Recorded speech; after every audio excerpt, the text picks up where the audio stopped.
Welcome to the Policy Shop, weekly conversations with public policy experts where we'll dive into the most important issues affecting all of us here in Illinois. I'm Hillary Gowans. Let's get started. Joining me today is Jim Long, Vice President of Government Affairs at the Illinois Policy Institute. We're less than a week away from the primary election here in Illinois, and one thing driving voter turnout is the ability to vote by mail. Jim will fill us in on this topic and talk more broadly about the importance of voter participation. Jim, thanks for joining me today. It is so great to be here. This is your first time It's on my the first Policy time. Shop. I Oh, know. we're so You glad got to to me. have you. Yes. I know. So you and I have worked together for how many years do you think? 9? 9 years? Coming up on 9 for me. Yeah. All right. And I think the whole time. Yes. So what are you doing here these days as VP of Government Affairs? I run our legislative agenda shop, our lobbying shop. So I'm in Springfield when they're in session and trying to pass all the great ideas and bills that our research and policy team come up with. So me and my team are the ones who are actually meeting with legislators face to face and convincing them that our ideas are best and getting votes to back it up and make them into law. You have pretty thick skin, I know. You have to, especially being with good government, policy issues and smaller government things. Politicians by nature, often don't want that stuff. So, but we've had very good success. We have all of our bills are bipartisan. Most of our bills are filed by Democrats. I think there are still a lot of great lawmakers out there who represent their constituents and want good government, and they themselves, want lower property taxes and things. We just have to get a majority of them to believe that, and a government that goes along with it without running away from us. Well, I admire what you do. I don't think I could do it, so thank you. Well, thank you. So it's been interesting to follow a lot of the work that you're focused on now because obviously we're out of session. The lawmakers have adjourned, and we're moving toward this primary election, which will take place on June 28th. And, obviously, because of our nonprofit status and what we do, we don't focus on politics or elections, but we obviously care about what happens because if you've got people who are open to free market policies, it's a lot easier to do things like lower property taxes and fix the pension crisis and all of that. Right. But anyway, one of these pieces of research that I know you and Adam Schuster, our VP of Public Policy here, have looked at is vote by mail, which might seem odd to some people. Right. So tell me about why we're curious about this. Well, vote by mail and, really being the last link and expanding voting itself. I've run for office in the past and first was, thinking that, there's a Mr. Smith goes to Washington mentality out there that everybody's doing their, civil duty and voting. It's just not the case. Best case scenario, you get 50, 60% of people turning out. And I'll throw out more percentages, but then I'll put in real world terms. So 50, 60%. But then you get to next April when you have consolidated elections, which are your mayor, your village board, your park districts. I call it your property tax election, school boards.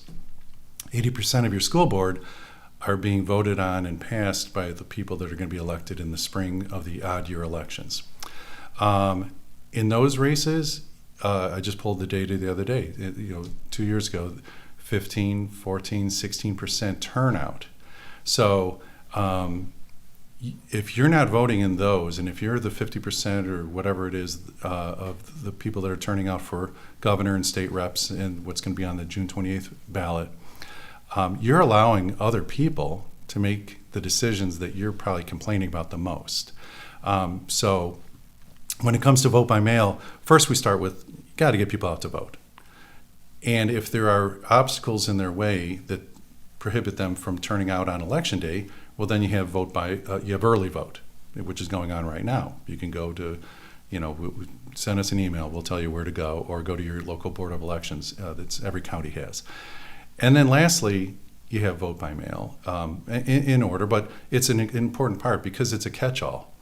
It's a way for you to secure your ballot ahead of time.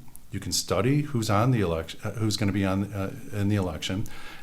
Questions. There might be referendums, maybe amendment questions.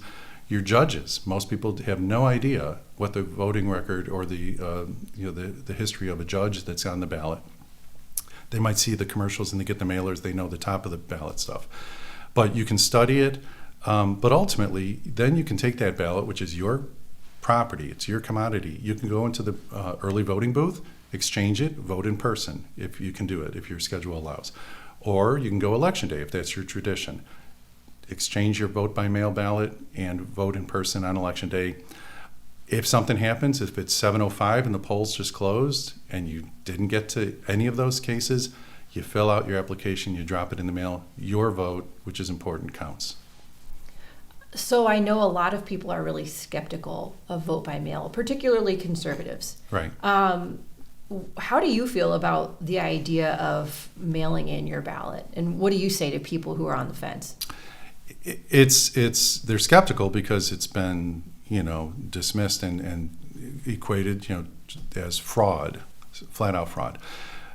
In the research and going into this project, we found a couple things. It's not. I'm not saying, and I wouldn't, I'm sure it could happen. Election day votes could be stolen. I've been an election judge. I've poll watched. I've seen it. There's ways, if someone really wanted to do any fraud, they can do it. So it's not restricted to vote by mail or any other method. There's a system out there, Ballot Tracks, and we could possibly put a link in the bottom, that if you choose to get your vote by mail, you fill it out. We have people here in the office using it. And it's like UPS. It tells you when you're, like UPS, your package is out for delivery and it tracks you all the way through. You'll get text messages. Your ballot was received by the clerk. It's been counted. It goes through. So there's, safeguards in that manner.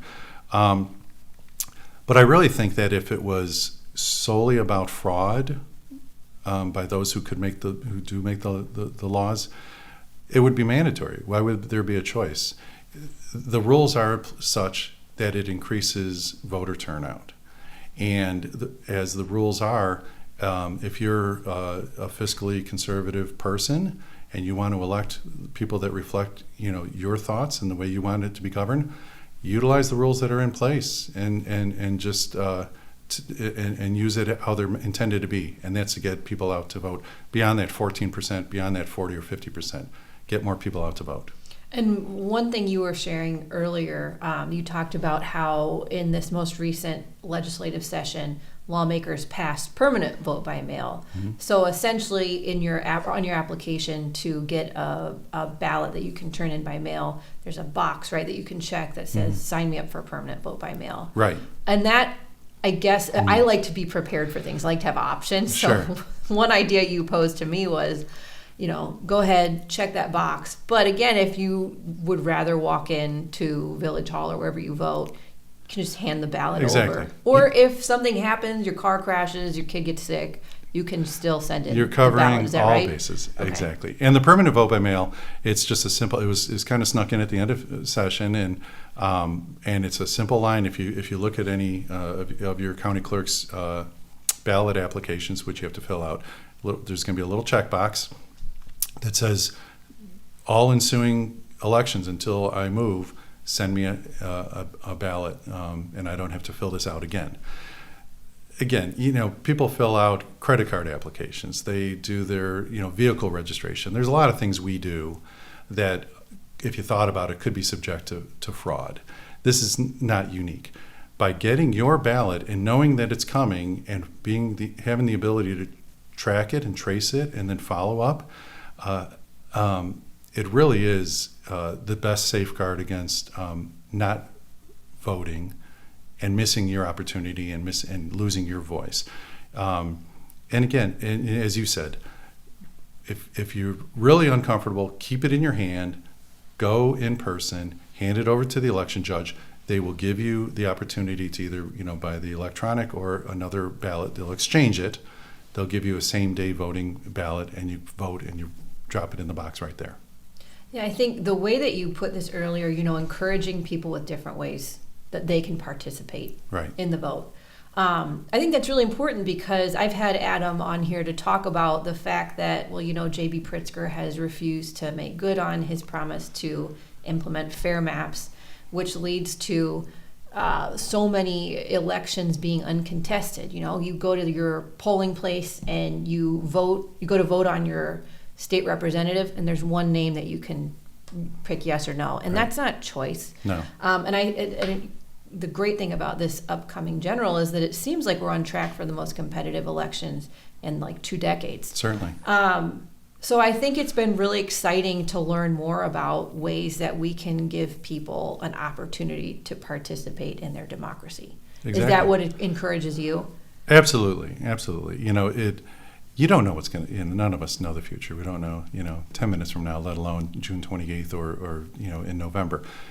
If there's another, God forbid, but, pandemic situation, or if you, just get a common cold, any number of things. And if you have college-age kids who are away from school and they're not voting when they're, I've had that situation with my kids and they're in, it's like, hey, there's 1 more hour of early voting and we didn't have our ballot by mail. Got to get in and get you to vote. This is just covering your bases, and then you have the backstop of just going in on election day. But I've had people say they got caught up in Chicago traffic, couldn't get to the polling place, and missed voting by 5 minutes. They could have avoided that by having the ballot, still sitting at home, get it in the post box by midnight. Well, and one thing I forgot to mention, you all had looked at other states where there is robust vote by mail already.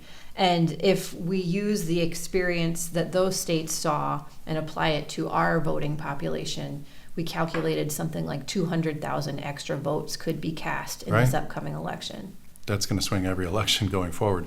And again, looking ahead to next April, everybody take a look at your property tax bill. Look at all those different divisions and agencies that account for 80% of that.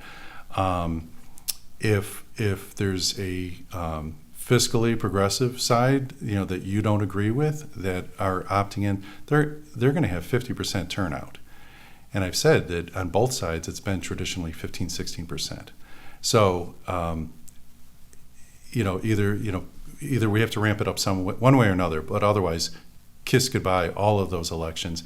And people that don't agree with you, that don't govern the way you want to, are going to win every election locally and then trickle it up to the statewide elections, forever, because they're going to opt into these permanent applications. And it's just going to be easy. They're going to get their application and vote. But first and foremost, vote. I know a lot of people do, but let's get those percentages up so people that are representing how we all live in our households are governing us, from the governors to the state house to the local boards, schools, and so forth. And then secondly, you have nothing to lose by taking the application by mail, and as we've kind of discussed thoroughly, you have many opportunities to either exchange it but either way, you're going to get your vote counted. All right. Well, Jim, thank you so much for joining us today. Oh, thank you. Listen and subscribe to The Policy Shop wherever you get your podcasts.